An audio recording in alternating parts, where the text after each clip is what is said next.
What's up with you all? Hi mga atere! Ate, na-miss ko mag-mini vlog. Oh my God. Nasa galaan na naman po tayo. Opo. Hindi lumabas na naman ako ng lungga ko at hindi na naman mapermi talaga. Bago ang lahat, ate, stop over muna tayo dahil hindi pa ako nag-uumagahan. And samahan nyo na naman ako sa kakulitan namin ni Kiana. Syempre, bading may bago pa ba dun? Wala. Habang nasa daan kami, ate, inabutan pa kami ng ulan at hindi ko alam kung tutuloy pa ba kami. Pero sige, nandito na tayo eh. Wala nang atrasan to. Almost mga 4 hours ata yung biyahe namin, ate. Pero I think magiging sulit tong araw na to. At sa 4 hours na yun, ate, nagnakaw ako ng tulog kasi talagang wala talagang pahinga. Dito pala kami ngayon, guys, sa Aqua Planet sa may Pampanga. Natulog na talaga ako sa kotse kasi, ate, kailangan ko talaga ng energy dito. One entrance, mga bading, kailangan mo na nila i-check yung mga bagahe ninyo. Bading, high-tech dito, itatap mo lang siyang ganyan. So, makakapasok ka na sa Lagusan ng Encantadia.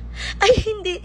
Alam nyo ba, ate Ret, na ito lang naman yung pinakamalaking water park sa buong Pilipinas? Yes, bading, kaya naloka talaga ako. And ate, naa-amaze ako dahil sa sobrang laki niya. Yung bading tipong nahihil niya yung inner childhood ko. Sobrang daming swimming pool at water slides nila dito, ate. Hindi ko alam kung saan ang uumpisahan ko. Ate, ang mga cottage nila, meron din silang VIP room. At kung tatanungin niyo ako, ate, kung worth it ba dito, ay masasabi ko lang talagang oo, bading. Yun na nga, ate, nilapag lang namin ang mga gamit namin at nagbihis na. Syempre, anong gagawin? Magsa-slides na yan. Kita nyo naman, di ba? Nagpa-practice na kami ni Kiana. And alam nyo, ate, Ret, first time ko makaranas sa mag-water park kasi nung bata ako, hindi ko talaga siya na-experience. Yung tipong hindi ko na kailangan pumunta ng ibang bansa, ate, para makaranas sa mga ganun. Sa sobrang laki dito, ate, hindi ka naman maliligaw kasi meron silang mga direction. Hindi lang ako naghihil ng inner childhood ko, ate. Si Kiana din. Partida, ate. 20 na yan. Pero tingnan mo, makatakbo. Talaga sumasakit talaga yung ulo ko, ate. By the way, mga bading, meron pala silang 38 na water slides. Hindi ko na lang talaga alam, bading, kung may mapaglagyan pa yung pahinga mo. Bading, pares kami yung adrenaline junkie ni Kiana. Pero at the same time, kinakabahan pa rin ako. Sa mga gustong mag-enjoy dyan, ate, I highly suggest na unahin nyo yung mas nakakatakot for you. Kasi sinakyan nyo yung iba, ate, parang sisiw na lang sa inyo. Kaya kahit mga tug-gatug kami, ate, talagang itutuloy namin. And guys, meron din pala dun mga staff na mag-a-assist sa inyo kung meron ba kayong mga condition sa katawan. And sakto, ate, gutom na rin kami, hindi pa kami nagla-lunch at meron din dun mga bilihan ng pagkain. Kitang-kita naman, ate, ubos yung energy ko kaya natulog ako after ko kumain. Mas anong gagawin? Sasabak tayo ulit, ate.